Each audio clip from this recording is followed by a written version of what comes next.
Friday continues to chug along here at the HGC Europe, and we just had a pretty exciting matchup between Team Liquid and Tricked Esports, and surprisingly enough, Tricked Esports gained the victory with a 3-0, but we still have more coming your way. My name is Trixler, joined again by Cowdoy. I'm really excited for this, because when we look at these games, we are now 3 to 4 games in, depending on the team that plays. We always look towards the Western Clash. Which team is able to qualify here? And normally at the beginning of a phase of the season, you have a bit of an idea what's going to happen. You have your favorites picked out.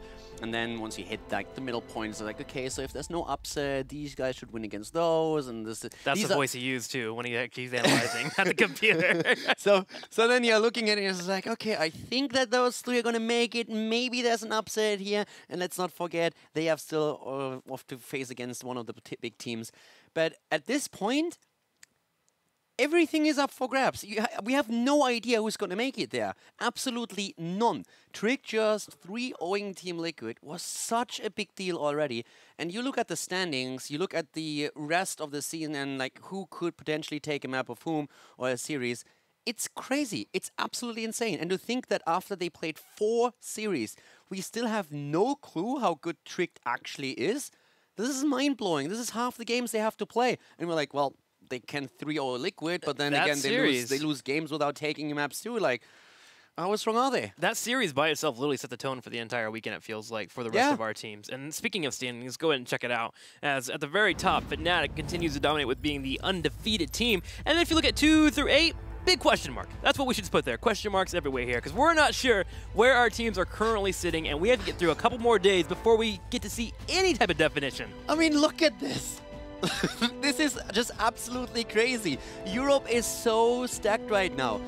This phase is awesome. There's no other word to describe it. If you're not watching HGC right now, you're insane. Yeah. If you have friends that are not watching these games, that are not watching the results that we're having right now, if your grandmother's not watching it, then for the love of God, give her a tablet and make her watch, because this is absolutely incredible so far. I mean, get her a chicken pot pie, too. You want to make sure she's fed. And, you know, you can't leave grandma all by herself while she's to Europe. But she should definitely be watching, because every single match right now is pivotal. They are important, and they all have moments of clarity, it seems like, where we get to see what these teams can be capable of. Where the end result is, that's the question mark that we're trying to fill, and hopefully within the next 2 weeks we get something figured out, because Western Clash is coming up. Yeah, I feel sorry for the audience at this point, because normally you're looking at the weekend, you're like, okay, which game am I going to watch? This is probably going the most intense one. This should be an easy stomp there. And all of a sudden, you're looking at the results and you realize, every single one of these games is crazy good, and I somehow need to watch them all. So you can't really make a choice. The good thing is, games are also getting uploaded to YouTube. We have them on Twitch. There's a lot of resources where you can check all of that out. So you need to make sure that even if you are not able to catch it live, make sure that you watch those games later, because if you blink, you missed it. Well, we've got you covered. Check out the YouTube. Check out our schedule also for today. Which battlegrounds, which moments, what stuff can you be watching? Right now, we're getting ready for Team Expert and the Playing Ducks. And this is an important match for me, because I want to know what's up with the Ducks. If the Ducks know 3-0 Expert, I'm just going to walk out of here. He's done for the day. We will not be here tomorrow. We will not stand for this, Europe. Also, Team Liquid and Trick Esports did finish up. We just got done hyping it up. But if you have the chance, at least watch game number 2. Pretty cool, clever Zul play on Infernal Shrines. That added a lot of important moments to learn from if you want to learn something. And just to put what I just said into perspective a little bit, don't get me wrong. I don't mind if the Ducks really bring the fight to Expert and are able to win the series here. But if they now all of a sudden dominate them, then I don't understand anything here anymore. It's already tough enough to wrap my head around what we saw in the last series. And going into this one, Expert's still the favorite, right? Yeah, that didn't change. I mean, I would go as far to say like 70-30. Like I'm like pretty on the Expert train right now. And HGC Europe's trying to melt our brains, but let's let our players melt your brains with words from them about the matchup. Such a good transition. Our practice leading up to phase 2 actually went pretty well. We did way better in scrims and overall practice than we did in phase 1. And we also practiced a lot more. Eternal on the top of it has been a pretty good fit for the team, even though we had switched back to English before our voice comments were in German. And Eternal is really motivated, and he also talks a lot in game. And then when it comes to the HGC, we just are maybe a bit too nervous. and we don't do the things we actually practice in practice, which is a big problem. We actually go through drifts a lot, and then the tournament started, and we just do completely different things. And we're gonna try to fix it. Like, no one is unmotivated yet. We're all still really, really motivated. So we still have time to come back.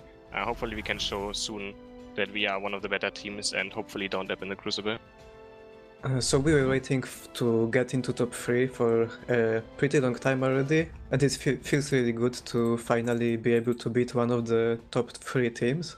Even though we already lost one game versus Strict at the start of the season, like even with this one loss, I still think we can get top 3 and go to the Western Clash. You can see that in Europe there's no one you can take lighthearted. You really have to be on your guard and prepare for every single team. So even versus playing Ducks, even if they're doing not that good lately, we still have to prepare for them and not underestimate them. After last week, it's been great to see Expert's tone shift from we want to be in the top 3 to we want to go to a Western Clash. We want to be at a big event and represent Europe. Yeah, so that's what they are aiming for, and they can actually make it happen now, more so than ever. The cool thing is also when one of the things I want to highlight that Chris talked about, it's actually a problem that a lot of teams had. It's not only specific for the Ducks. He said that when they scrim, when they actually start drafting in HGC, that oftentimes all of a sudden they just go completely away from what they trained and make picks they wouldn't have made in their scrims. And that is something that I've heard from a lot of teams already, that you are completely in your zone during the practice, you get certain comps in, you try certain things, and then the actual HGC draft comes along and you feel for some reason pressured and you say, maybe this fits better, let's just throw it in, and you will end up losing. So it's good that they identify this as one of the problems they have, and that they say we need to focus a little bit more on what we train and not be flexible with it, of course, but not always just break out of our thought process because we have this one spur-of-the-moment decision that just screws our entire draft up. Stay on the roadmap and avoid detours. That's the plan here for the Playing Ducks. Let's go to the Battleground and figure out where we're going for game number 1. It's going to be Tomb of the Spider Queen, picked up by Expert. So first pick will be going to the Ducks, and we'll get to see their drafting on display here. The other thing they also brought up too was the language. They went from speaking in German in Phase 1 to in Phase 2 going to English, and that might seem like an easy task, especially when they speak English on the side as a, gosh, when I go to Europe and any country, I'm actually jealous that they have 2 languages that they can just flex between the 2. But changing your comms up slightly may have been enough to mess them up, and that could explain why their first couple of games have been a little bit on the offside for HGC. I think it might be a factor, but I don't believe that it's a big problem. Usually within Europe, and especially if you are in gaming, English is usually good enough so that you can communicate in the game. And you're normally not trying to explain rocket science to someone. It's all about rotations, it's about shot calling, about targeting. There's definitely players that become more shy if they have to communicate in a second language and they talk less than they would in their native language. But especially when we're looking at the Playing Ducks and the players that play for them, I don't think it's a massive problem there. I think all of them are comfortable in English so that they are able to communicate there. But it could definitely play a role, as he said. It's not going to be the major point where they all of a sudden lose, but it could be one of several points that just add up. Yeah, a slight amount of doubt could be enough at this level to be a difference between a win or a loss. I mean, like, just bringing up ADRD while we're talking about Expert, when we do interviews with him, man, he doubts his English so much, but his English is actually very brilliant. I love how he speaks. Just little things like that can kind of weigh you down. But we'll see how we go into Team Expert and the Playing Ducks facing off. Uther and Ariel, the band of supports, will be the dance today. Yeah, so this has become a bit of a trend. We were wondering also how highly Uther would be valued after we're now on the live patch where his Guardian of the Ancient Kings has a little bit less armor bonus than in the previous versions. We're down to 50 from 75. Still a first ban from Expert, so it's definitely a battle for supports. And this is now a pick that I think is amazing, because where do we see bans against Medivh? Mainly against the Ducks and against Team Expert. To a certain extent, also against Team Liquid because of Hazops. But when we highlighted one specific hero for Sport Billy, it was oftentimes Medivh. When we're doing the same for ADRD, it is also Medivh. So in this case, because both of them want the hero, we are seeing a first pick on him, which is pretty uncommon. That is pretty uncommon, but only available here in this matchup. If this was some random matchup that you would see at a tournament, this probably wouldn't occur, but this is where preparation and stuff comes into effect for the HGC. It's really awesome to see that Medivh as a first pick nonetheless. And Team Expert, usually they're pretty quick on their picks. That was actually a bit of a surprise for them. Yeah, I think they expected that Medivh at some point would be challenged. Totally. But I don't think they expected it as a first pick. And this is just how the Ducks are saying, no, we need that. On this map, we need the Medivh, and it is important enough for us to make this work. And think about which heroes are still available. The Anubarak was available to Expert. They could have picked Genji. So they go into the Greymane, more wave clear. Big focus on wave clear for them now. I think the Greymane goes up in priority too when you have Medivh on the other side because it's much easier for him to go for the engages and get the damage that you already need. Genji can do that by himself, but Greymane gets more enabled, so I like them taking it away here instead. I'm curious what Playing Ducks pick now, because Genji is still there, but you can also start to pick supports and just try and make sure that your opponent is running. I don't really want to call it a support choke since we have enough that are viable, but it's definitely going to make them head into a little bit of a worse direction. So you could really just say, hey, let's grab the Rhaegar here, ban out a second support then later and force them down a certain road. But you have also that Genji still around, and they go instead, they go for the Dehaka, and they indeed pick the Rhaegar. Like it. Dehaka and Rhaegar, so you do get somewhat engaged here. Dehaka with the drag being able to move in with the help of Medivh, and then Rhaegar there for the support. So yeah, it's all about what Team Expert wants to handle coming their way as well. They're looking at a ban on Diablo.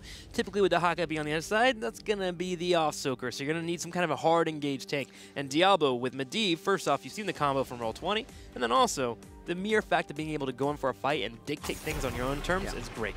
I don't think that Diablo stands out to Expert for the Ducks like it does for other teams. We were talking Blumby on Diablo, Breeze on Diablo. We oftentimes talk about the individual skill of this one player that can change everything. I really agree with you when you say that the Medivh combo is what they're worried about the most. So the Leyline Seal and the Apocalypse is just such a strong tool. They don't want to risk it. For the Ducks now, though, this is the question that I have. Do you ban out another support? Do you try to lead Expert down a certain road, or do you just target one of the strong picks that are still available? Do you go into banning out a Genji, for example, or just simply a bot lane? Well, they ban out the Tassadar, so it looks like that's going to be the option as the Playing Ducks answer back. But this does leave a world where Malfurion could be in the mix-up for Team Expert. Yeah, Malfurion on this map is actually not bad. If you go into a Moonfire focus, you have a very, very good amount of wave clear, especially after you finish your quest talent off. You rival the wave clear of an Oriole, for example, easily, and the later you go into the game, you can surpass her as well. So there's a lot of utility that comes with the hero at this point. You also get portal controls too, dropping down the roots of the portals. I actually don't mind that as a pickup for Team Expert. It's going to be Sonya and Genji for now. He has some great talents later on. Ysera's gift, for example, on the 16 for the new Malfurion is great. But we have the Genji that we mentioned and the Sonya for bot lane. So Aethero is going to play the Sonya. This is one of the things we asked a lot when we're talking about the new lineup for Team Expert. What is going to be the solo laner? And I think now that they actually picked up Aethero, changed the lineup a little bit, it is that drafts in that sense are cleaner. They have one player that always has a solo lane. You can see that Aethero picks all the solo laners for the team and usually excels on those, so they don't have to shift around any longer. Get to be a 4-man as they would love to continue running forward here. So thorough lone man, lone island, but he keeps up with it. On the right side for the Playing Ducks, looking for a little bit more damage here. It's going to be a Tychus into a Stitches. Okay, Stitches, of course, it is a bit of a special for Tomb of the Spider Queen. And it's absolutely amazing to see how after Stitches was used in the Western Clash by Dignitas, the hero has skyrocketed up to the draft. He's everywhere, gosh. And this is exactly where a hero is supposed to be. Stitches, he's very rarely an early ban or early pick. He is at times. But if you look at the general drafts, Stitches is always a factor, but he's not dominant. He's always a great option. He's always a good pick. But you don't have to go into him, and you don't prioritize him usually up all the way at that high. So from a balance perspective, I think Stitches is in a very good spot right now.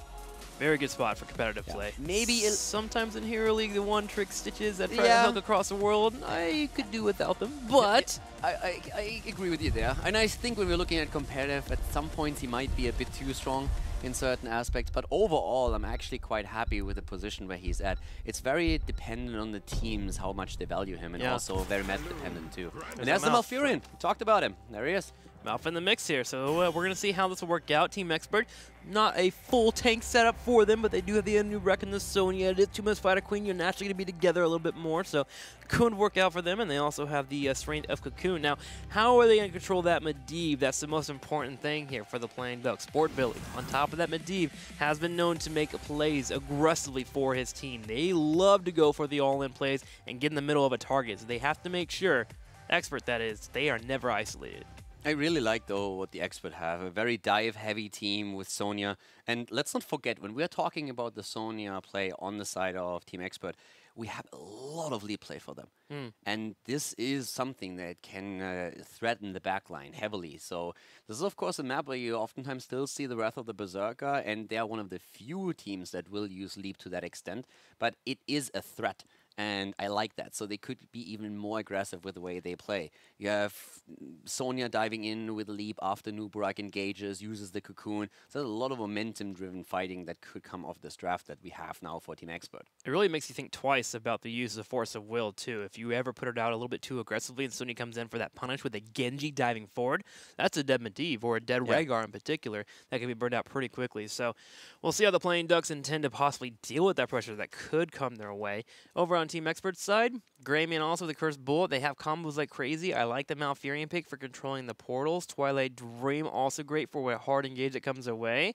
So far, Expert's looking pretty strong here on Tomb of the Spider Queen. Yeah, both of the teams have really cool drafts here. Also from a wave clear perspective, when we're looking on the side of the Ducks, they have a lot to work with here too. The Haka, of course, can be a big threat around the turning points as well once he starts to burrow in and try to go for that backline. But it's definitely really cool draft to start the series off, our best of 5 here. And after the craziness we've just observed in the previous series between Liquid and Tricked, I'm more than ready for this one. Yeah, I think it's the one thing that we learned from the first series today is that we come in with all expectations just dropped on the floor. There's no point of coming in here and assuming things are going to occur because it's any moment for these teams. They're willing to really pull it all out on the stops here. I'm going to be watching that Stitches. I mean, him making sure he gets the hooks in there. Are we going to see the possibility of, we talked about last week, Gorge into Medivh portals coming behind the fort walls for the lockdown, go for the kills? There's a lot of options here available for the Ducks. One of the things we also have to mention again, we heard Chris talk a lot in the interview about how he feels they are just struggling a bit and need to, that they have not really unfolded their potential. They struggle a bit more than they expected to coming into the season. They were supposed to be one of the dominant teams. If you talk to the teams that attended the mid-season brawl, a lot of them scrimmed against the Playing Ducks, and all of them echoed how strong they are and how much they could really force in those fights. They haven't really shown that yet within the HGC phase 2, but they really want to. And they've been talking about the communication, about streamlining their drafts a little bit, and just trying to get that synergy going. And I feel once they do, they will have a massive power spike because they have been underperforming up to this point. But once that they hit their stride, I think they can definitely threaten Team Expert. I mean, that's been their goal since Phase 1. Phase 1, they literally mentioned, if we can just make sure we're not in the Crucible, we're okay with power spiking in the second phase of the HGC. That power spike hasn't come.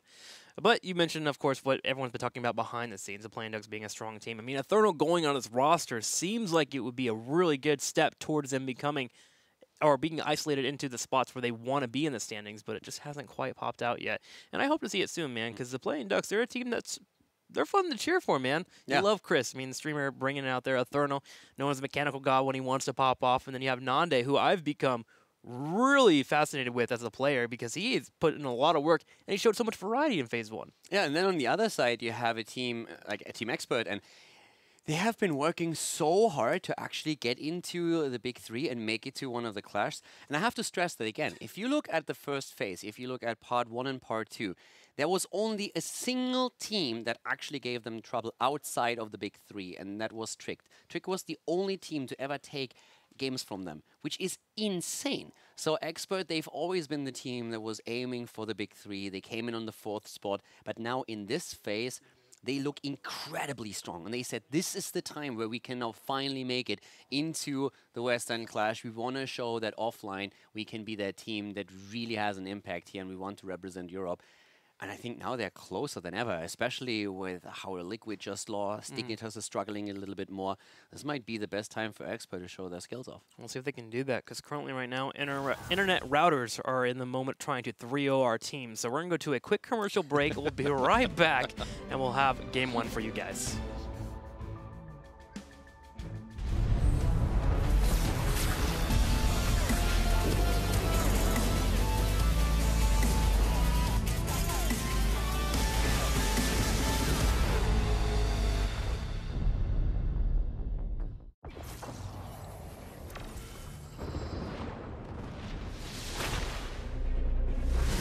Experience has taught the Protoss that when we do not fight together, we die alone.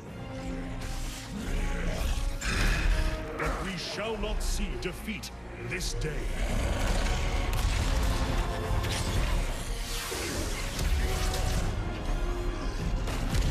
For we stand as one. Our differences will not divide us, but make us stronger. Together, we will defend the Nexus with honor and earn our glory.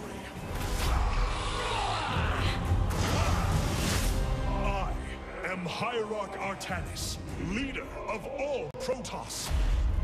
And in unity, there is strength.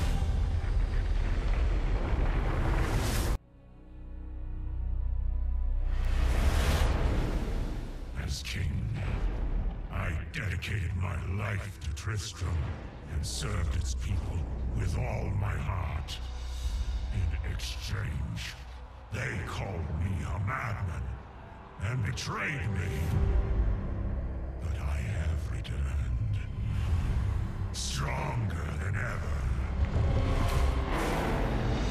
These so-called heroes think they can destroy me. But I cannot be killed again.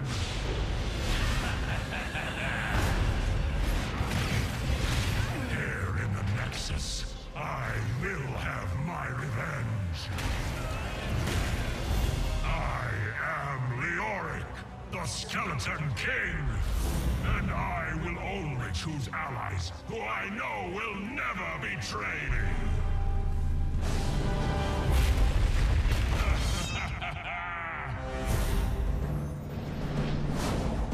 A terrible fate has befallen this world. Evil runs rampant, uncontested. I can stand by no longer. Die, Hellspawn! Crawl back to the pit from whence you came. I am the Archangel Tyrael, and I will defend this realm from all who would defile it. For I am justice itself. And we're back, and we're not going to play around at all. We're going to get straight into the games right away, as Trick Esports won earlier, but we're watching Playing Ducks that take on Expert. Save Good that save. one. Let's do Good it. save. Game number 1 as we move into the battleground. And our game is starting up as we have Expert versus the Playing Ducks. Game number 1 on Tomb of the Spider Queen. And to the left, in blue, we have Bad Benny on an Uberrock. Sonya, played by Ethereal Angel, Nick on Genji. ADRD on Greymane, and Curson on Malfurion. The Ducks to the right, hoping to soar in this match. Sport Billy playing Medivh, Chris on Tychus, Nande on Stitches, Wolf Joe playing Rhaegar, and Eternal on Dahaka. This is going to be a great series, but also there's a lot of pressure on the Playing Ducks, and there's a simple reason for this. We have so far in HGC this year seen these two teams collide twice. And both times, Experts were able to take the match without dropping a single map, meaning that at this point, Team Expert is 6-0 in HGC games against the Playing Ducks, which is, of course, absolutely incredible and showcases once again that Team Expert are the favorite heading into the series. Most would say they are undefeated. against the Playing Ducks. They would just drop it in just like that. 6-0, man. Team Expert has been destroying, but Nande hoping to get his own hits in here. Lands a hook on Bad Benny. It's all about the control now for our teams. Can ADRD and crew push in their waves? And wow, this is a bit of an aggressive maneuver. Expert in the top lane pushes in heavily and goes straight into the turrets, with Nande coming in for a flank. Yeah, Expert with the aggression that they are known for. Keep in mind, they have played 3 series so far in this second phase of HGC, and we have them with only a single loss, and that was against Trick Esports. They were successful against Team Dignitas with a 3-2, and they also took down the Zealots without even dropping a map. So they are currently on a 2-1 score, looking strong, and they are, of course, once again aiming for a position within the top 3. They want to go to the Western Clash here, but the Ducks, they are so motivated to finally turn the luck around and make sure that they are climbing in the standings of HGC. It's interesting looking at both these rosters and seeing their new players for the roster. Thorough coming over from Team Expert has been quite the hit already, really holding his lanes down, winning a majority of his 1v1 matchups, and also setting up his team for aggressive plays. Him and Bad Benny seem to be really on the mark when they want to dive into a team. Yeah. Just to where you look at the Playing Ducks, they bring out an Eternal, and Eternal's been great so far, but I haven't seen that moment where he's really exploded for this roster. But Benny is this silent killer. He's one of the best tanks that we have in Europe, and he's also a tank that whichever team you talk to in the European scene, they will always highlight him when we're talking about Team Expert. Yeah. Because of his positioning, because of how much of a threat he is. But right now, he is actually the first one to pick off. How good is that Benny, Calder? Just as we talk about him, the hook hits, connects, and he gets taken down. So a bit of a bad timing, but the statement still stands. Definitely one of the top 3 tanks in Europe. No, yeah, I mean, you're completely correct. When we were at the midseason brawl, every time I would talk to other tanks, people would mention Bad Benny, and I thought it was to the point like they were trolling me, that they were joking around because they mentioned Bad Benny so much, but they actually do respect him as a player, so, and he's such a great tank, especially on that Anubarak. We've seen him on Diablo as well be so decisive. Yeah, I mean, we're going a little bit off the game here, but just to give you guys one example, Fnatic was highlighting very clearly how the play around vision of him as a tank is fascinating for his team, and how he oftentimes will just set up a bit of a gank for you. He will make it incredibly difficult for you to rotate on the map and always have an engage against you with a decent flank. We've seen this already in HGC a few times, but this is something to pay attention to if you're a tank player yourself. Just watch his movements on the minimap and how he uses the fog of war to play around the opponent's team. That'll be a good matchup against Nande, who has moved into the tank slot for his team here in Phase 2. See him on a variety of different tanks, but for this game, he'll be showcasing his Stitches here and be looking to get those hooks. And this is one of those battlegrounds where Stitches can be very effective on Tomb of the Spider Queen, where you're able to get these small corridors set up, and when the map begins to open up, usually landing hooks becomes a bit more easy to pull up. Yeah, and also we have to talk about Malfurion a little bit, since we haven't seen the new duration of Malfurion this often yet in the European HGC. So we have a focus on Moonfire here, starting on level 1 with a quest talent, and it's just really catering towards the map, where wave clears, of course, is still a huge deal. On 1, the Moonburn, then the full Moonfire on level 4, which just helps you overall with the increase of the radius and the mana cost reduction. So this is really one of the things Malfurion does right now in the early game. It gives you additional value on the wave clear, and especially once you completed your quest talent on level 1, you have a much easier time clearing these waves, and with the cooldown reduction then on 7, you can just fire away all game long. Will be strong. The talent really coming in here for Team Expert. 7 hitting soon for both our teams, and Playing Ducks actually hits it first, so we get the Master's Touch at level 7 for Medivh. Very typical to see picked up there. Have the, wow, the Resistance at level 7 here for Tychus, expecting that Sony to come in, lay him down as well as those roots. Even a Nubrak, you're right, 3 people with CC. Good pick up here for our Tychus. Yeah, it's definitely making him a lot safer in his position. So we have the full Moonfire now taken on level 7. With the increase of the radius once again. Sorry, the Lunar Shower, my bad, sorry, I'm just dropping on the level 4 time for a second. As I said earlier, the cooldown reduction. And the one thing I want to quickly talk about is also, I mentioned how the wave flare is going to be improved on the Malfurion side. But let's not forget that on this map in particular, the interrupts against potential turn-ins is super important. And this is another thing that Malfurion gives you. Lunar Shower will also allow him to get in the extra damage as well. Yep. He's able to keep poking people, so you have to decide, all right, am I going to deal with this Malfurion, I'm going to engage him, or should I back up before his damage actually becomes quite oppressive? First turning goes in for the Playing Ducks, and they're actually doing well here. Slightly ahead in their opponents. Hasn't been too hasty in terms of damage between both teams. We only have 1 kill. but with the Playing Ducks getting the first turn in, they're looking to grab some experience. Yeah, they're looking to take a few of the structures down. Once they... Oh, nice attempt here by Nanda. It was a good move, but Bad Benny was paying attention. So we have the wall attacked, and the first Web Weaver wave can start to set the Ducks a bit ahead if they play it right. At the bot lane, it's the Dehaka-Sonya matchup, but most of the action still happening here in the middle. That's right. Tygus moving forward with Stitches, working on burning down those turrets, and they do get it low. But the Web Weaver has been cleared up, so they need to go for a rotation. And Experts doing everything in their power to make sure that doesn't occur, with the Nubrak dropping the Impale on Stitches, keeping their main tank away from that front line, which makes it harder for Tygus to walk forward and start dealing with the turrets on the top. It was a really good defense that we had from Team Expert. Extremely strong. They barely lost any structures. In experience, they're slightly behind, but it is a minuscule advantage that we have for the Ducks at this point. So Expert with a fantastic job early on in the game. Solid job by them.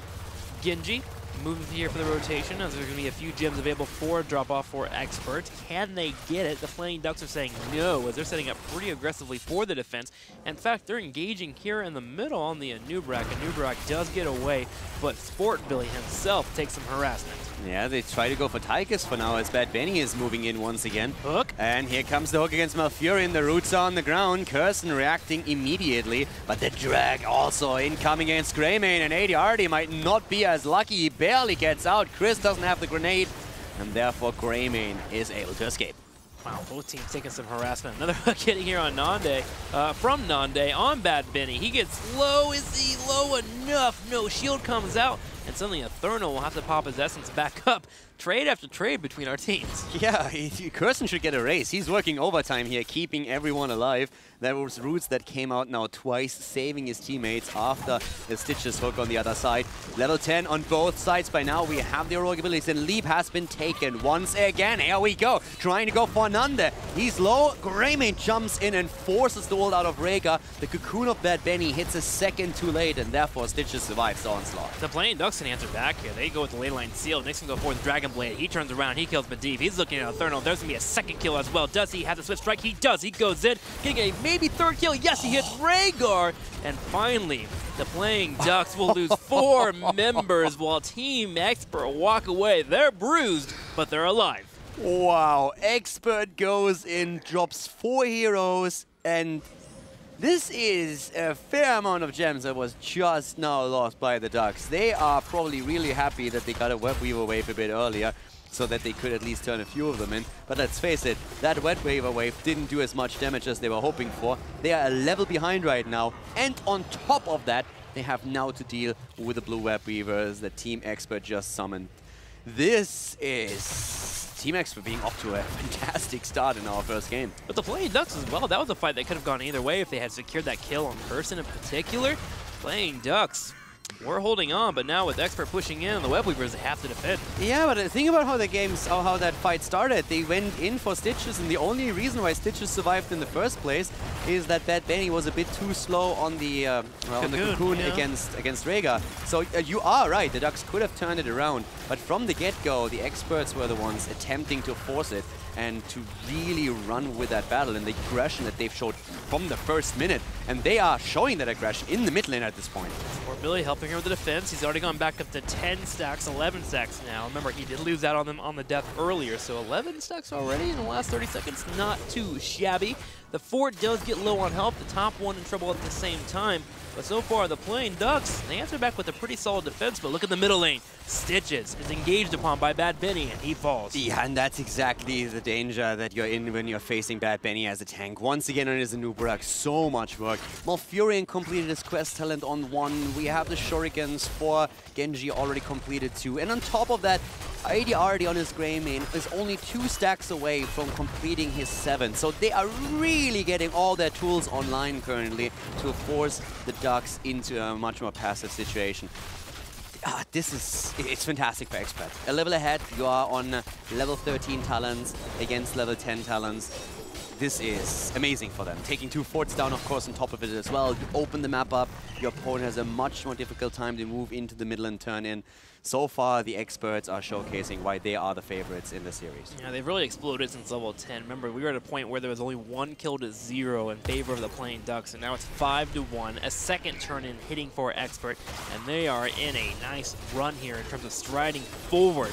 Middle lane being pushed forward, top lane as well being pushed in, and Team Expert are going to look for extra here. Grab another turret, move towards that 16, and maybe start getting kills if you get another engage. Yeah, and if they get those... keep in mind the engage tools they have when you say they're looking for kills. They have the Underking on the Nubarak, so they can burrow in from a long distance away, the Leap as a follow-up, and then Malfurion with Roots. They have so many tools at this point. Ice Block has been used, or not used, but picked up by Malfurion, so you can always dodge a hook when it comes in. You can do a lot with this. And then on level 16, very likely, we're going to see your Sarah's gift by him. 13 talents now dropping for the Ducks, still 2 levels behind, but at least even talents. With Triss dropping the Odin, he'll be able to turn around and help out with the defense. A Thorough was hit by the hook, but he walks away easily with Kirsten topping off on heals, and the top lane is being killed instantly here by the Web Weaver. It breaks down the fort, which gets them closer to that 16. Team Expert opening up the bottom lane as well, and with Odin duration about to finish up, there it goes. The Playing Ducks' defense starts to fall pretty dramatically with that area effect damage. An Expert, they can make any play they want at this point. They are starting to push a bit more with the top Web Weaver, but they could also attempt to simply head for the boss afterwards. A 3-level lead and an entire talent up. Hell yeah, they're going to take this. 16 talents are now about to be taken. Ysera's gift has been claimed by Malfurion. And this is a fantastic game for the Experts. A hook would be great for the Ducks. If they can get a good hook and maybe the kill, hook into drag immediately, but Bad Benny should be able to move out of this. Yeah, he's in panic there. He waits for his team to step forward, sees he has an opportunity to go for a fight. They decide against it, and Team Expert will escape. There is a turn-in available for the Playing Ducks, so Expert will need to float around and make sure that they don't allow for that turn-in to occur. And with Fort Billy floating above them, they should be in a good spot to stay as a fight. Ooh, ADRD though, getting hooked. Greymane low on health. That was a fantastic hook, but immediately we have also Leyline Seal used in the back. Cocoon is on the ground, but Benny driving it forward a bit, and we see the disengage on the side of the Ducks with a portal. They were looking for the kill after the hook. They couldn't confirm it, and then they make the immediate decision to move out of the fight. Leyline Seal used, and with that cooldown gone, Experts are confident to go for the boss play. They move straight into it and don't mind at all. They still have Leap available if there is a Ducks overextension at any point. Nick comes in for the harassment, Playing Ducks paying full respect to this push coming their way. And Expert using that as a bait, it looks like. So the one thing that the Experts are a bit afraid of when they engage the boss, there's 2 things. First of all, the Leyline Seal. That's not an issue in this case because it was already used. But with the vision that Medivh can provide, Stitches has a very easy time of setting a hook up. Yeah. Especially since the Expert wouldn't see that hook coming at all. That's the one thing they're afraid of and the reason why they're moving away from it. If not for the vision on Medivh or the Stitches on the opponent's side, we would very likely see them commit to the boss and try to get that advantage for themselves. Watching the Ducks here. I'm trying to figure out what they do here to get a comeback. I mean, they have to be towards 16, obviously. You got to put it all on a hook. You need your lockdown. I think at 16, you also get the slow available for Rhaegar, so that'll help them out with isolating a target when they go for the hooks. And they do have isolation, too, so there is chances for them to come back in this game, but Team Expert are doing everything right in terms of getting another turn-in and getting ready for keep. The only thing that the Experts need to do is keep the experience. They even go for boss with Greymane alone right now, but they are so far ahead that it should be really difficult for the Ducks to make anything happen here.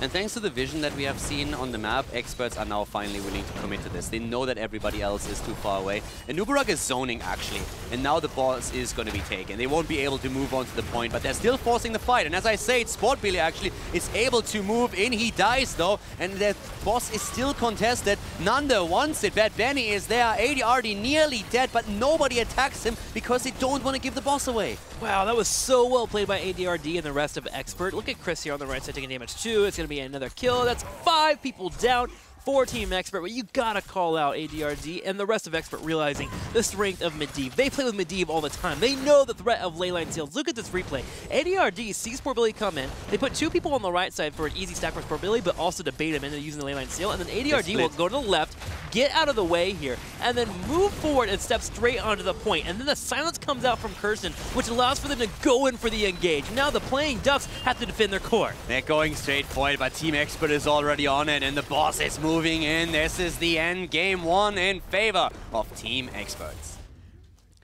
That last fight was awesome, not only because of the ley line that they all expected, and when they said, guys, we have to split right now. And as immediately as the boss starts to fall, you have 4 of them right here, and they immediately split. Go to all sides and say, okay, we have to go in for the point, but don't move all in. We just need to wait a little bit. Medivh can't hit all of us. Just play it right. Yeah. And what I loved is that when everyone started to die and fall, and we had on both sides KL was getting really low, what AD already did on his Greymane is he was about to die. He had very few hit points, and he moved to the top corner. And all of a sudden, if you are looking at the Ducks, of course they want to get the kill. The problem is if they want to get the kill, they have to move the heroes on the point over to take him down, and then they give up the boss. So it was basically a decision of, do I give up the boss and kill AD or do I stay on the point and let him on low hit points just chunk away my hit points? Was really tricky. So yeah, we're going to take another look at that replay and showcase once again how that last fight decided the game. So here we go, straight into it. The spread that you were talking about happens right here. You see people spread out right away, Caldor. Yeah, exactly. And at this point, the first one dies. And just pause the replay for 1 second right here. So we're having AD right over here. And if you now look at the rest of the playing Ducks, they're all here in a circle. Nande is the only one on the spot. And we can, at this point, just stream it forward once again and just look at AD here in the meantime. So we have a kill potential against Rhaegar, but Benny says, I take over the point. Nande is there. Nobody can really go to AD. Everybody is zoned from him. He gets the damage in. And of course, as you can tell, the rest of the team is in trouble already. They're on the retreat. There's still a talent down. And this is how they not only don't lose a single hero, they wipe the entire team, and they're able to claim the boss, and therefore they can march through. It was a bit of a Hail Mary move on the side of the Ducks, of course, but at this point, how are you going to come back into the game? You need to make something happen. You can't just sit there passively when you're this far behind and hope for Team Expert to make a massive mistake. So it was the right choice to go for it, but of course, from the get-go, they were in a pretty disadvantageous spot. Yeah, at that point, they were already all in on that moment because they knew that they were going to lose the game no matter what if they didn't win that boss fight. I was actually wondering if that portal was counterintuitive to Chris in particular. He was moving towards the boss to take it over and start to bring in the auto-attacks for Greymane, but the right click obviously centered on the portal and he actually left. And I wonder if that's where the call was made. Okay, it's time to disengage, and that's where it just all fell apart. What I really liked about the way that they fought the fight, not only when it came to Medivh, they always had one that was dedicated to the boss area. Think about how easy it is for the Anub'arak to just at some point and say, well, everybody's jumping in, let's kill them, and simply burrow away from the point. But Benny never did that. He communicated with Ethereal. Ethereal said, I'm the one, I leap in, and then Bad Benny said, okay, I take over the point. Sure. So the entire time we had Stitches on that point trying to claim the boss, but they really calm and collected, never panicked. They just rotated the Sonya out with a leap, engaged against Rhaegar, and because Sonya was moving away, they moved Bad Benny in. So amazing coordination from them. The power of teamwork, man. Really on full display there as an expert pull ahead. And it seemed like after level 10, they were just in a spot where they just controlled the battleground completely. They understood how to land a couple of kills and also keep the map moving in their favor. There was a point where it actually seemed like the playing Ducks were going to go toe-to-toe with Expert, and then 10 suddenly hit, and it just fell from there. The one fight changed everything. When they engaged onto Stitches, we saw Ethereal move in, he sees Stitches low, and was the fight at the bottom turning point, and he engages in. They save him with the Ancestral, because the Cocoon is just a second too late, but the big fight that we have right afterwards ends in favor of Expert, and I think they got 4 kills out of this fight, got the turn in, so much momentum for them, so it was extremely well coordinated again, and at that point, the Ducks, they fell farther and farther behind. They were a talent behind, they were a couple of levels behind, the Web Weaver waves did more and more damage. It was just fantastic. It was super awesome. So if you guys enjoyed that game, let us know. Hit us up on Twitter at Heroes Esports. Use the hashtag HGC. We love hearing from you guys. And I want to know more from you at home about what you think about the EU standings. Are we going to have the top 3 come back? Or is it going to be in a spot where it's Dig, Team Liquid, and Fnatic? Or is Expert finally broken in? Is Tricked Esports going to be the wild card for the entire season? All these questions. I love to see the answers and everyone's thoughts. I want people to actually predict our top 3. You want the top 3 for the end of the Western Clash or all 10 weeks? No, for towards the Western Clash. Okay. So for this part 1 of Phase 2, after the games we've seen, after the games last weekend and what we've seen today, I would really love to feel just tell us what you think. What is the top 3 going to be? Because I have to admit, I had a very crisp idea heading into kind of broken the games, but the only thing that I still expect Fnatic to be at the #1 spot after what they showed so far. But outside of that, I have no clue. I just imagine that one guy that knows everything, that makes sure to let us know when he knows everything, that he's sitting at his keyboard, is ready to go, and he goes to write, and he's like, wait a minute. I don't have anything I need to type, and he doesn't say anything, and that's revenge right there. There's 2 things how you can approach this. You can actually like look at it and say, okay, what are my favorites? Who do I like so far? But then you can also look at what are the remaining games for each team, and that's where it becomes really tricky. So if you actually take a look at the website and you take a look at the schedule, have fun puzzling out who has the best chances to end up in the top 3 at the end of part 1 in our second phase. All right, so tweet us and let us know. Caldor and I have